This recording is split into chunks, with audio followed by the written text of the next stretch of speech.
নমস্কার বন্ধুরা, মিনুর রান্নাঘরে আপনাদের স্বাগত। চলে এলাম নতুন একটা রেসিপি নিয়ে। আজকের আমি এখানে কিছুটা জ্যান্ত ল্যাটা মাছ ভালো করে কেটে ধুয়ে পরিষ্কার করে নিয়ে চলে এসেছি। এই ল্যাটা মাছ দিয়ে দারুণ স্বাদের একটা টেস্টি রান্না করে আপনাদের দেখাবো। একদম প্রথমে আমি দিয়ে দিচ্ছি পরিমাণ মতো নুন, আর সঙ্গে দিয়ে দিচ্ছি একটু বেটে রাখা হলুদ,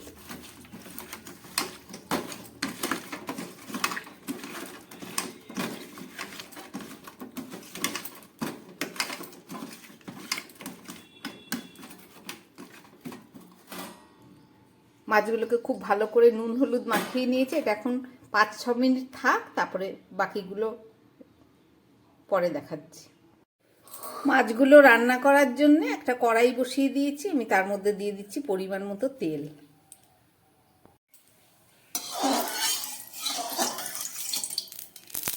তেলটা একদম গরম হয়ে গেছে, এবার মাছগুলোকে ভেজে নিই।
মাছগুলোকে খুব ভালো করে উল্টে দিয়েছি, এবার একটু ভেজে দেবো।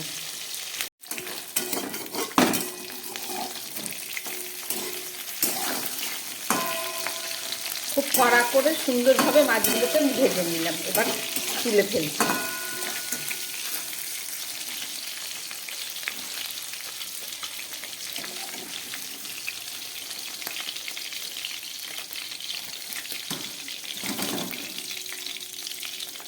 মাছ ভাজা একদম রেডি। মাছ ভাজা তেলের মধ্যে আমি দিয়ে দিচ্ছি একটু সাদা জিরে ফোড়ন, আর দিয়ে দিচ্ছি কয়েক টুকরো আলু।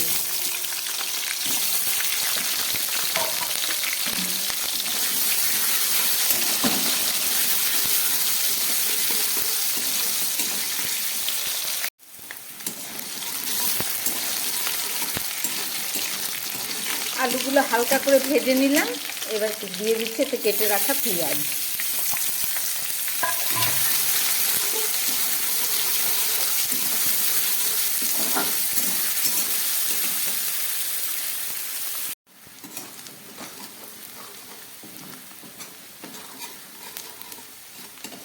আলু পেঁয়াজটা খুব ভালোভাবে ভাজা হয়ে গেছে, এবার আমি দিয়ে দিচ্ছি পরিমাণ মতো নুন,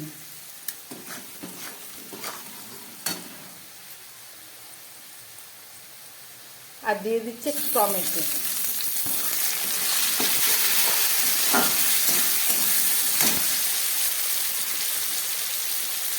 সঙ্গে দিয়ে দিচ্ছি একটু বাটা হলুদ,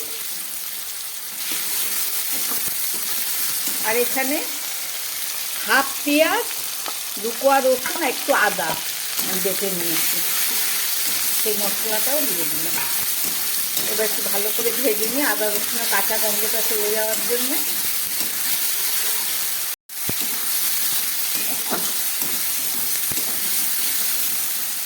এবারে দিয়ে দিচ্ছি একটু গুঁড়ো মশলা। একদম প্রথমে দিয়ে দিচ্ছি 1/2 চামচ জিরের গুঁড়ো, আর দিয়ে দিচ্ছি 1/2 চামচ লঙ্কার গুঁড়ো।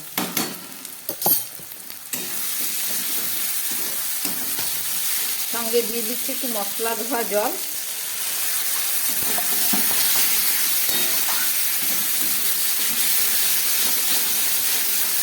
ভালো করে এবার কষাবো। খুব ভালো করে কষিয়ে নিলাম, এবার দিয়ে দিচ্ছি একটু গোলমরিচের গুঁড়ো।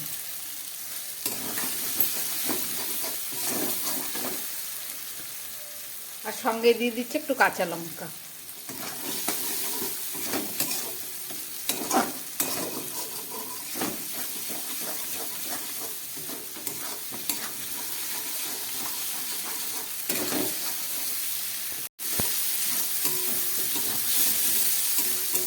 ভাজাটা একদম রেডি, এবার জল দিয়ে দিচ্ছি।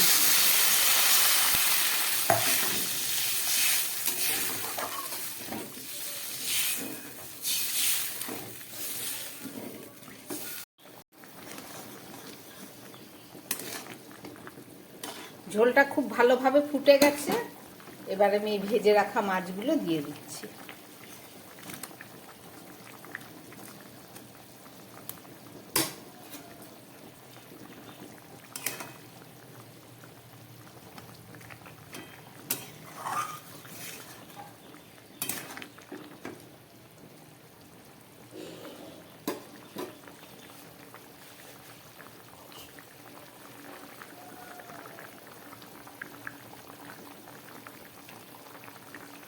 একটা ঢাকা দিয়ে দিচ্ছি, গ্যাসটা কম করে এখন রান্না হোক 5-6 মিনিট, তারপরে ফেরত এসে দেখাচ্ছি।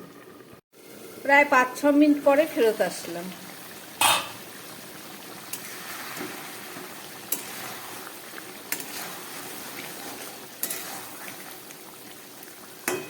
আলু একদম সিদ্ধ হয়ে গেছে, ঝোলটাও মাখো মাখো হয়ে গেছে।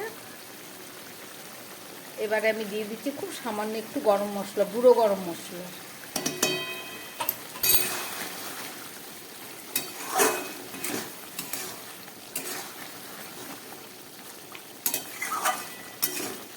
রান্না আমার একদম রেডি। এবারে এটাকে আমি নামিয়ে নেব, গ্যাসটা বন্ধ করে দিচ্ছি।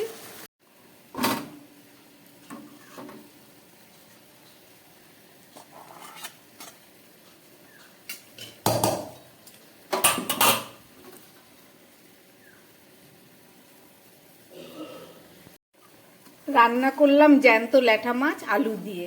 কিভাবে রান্না করলাম দেখলেন, আশা করি আপনাদের ভালো লেগেছে। এটা খেতেও দারুণ স্বাদ হয় এবং মুখরোচক। আমার বানানো এই রেসিপি যদি ভালো লাগে তাহলে আমার চ্যানেলটাকে লাইক করবেন, সাবস্ক্রাইব করবেন। নমস্কার, সবাই সুস্থ থাকবেন, ভালো থাকবেন।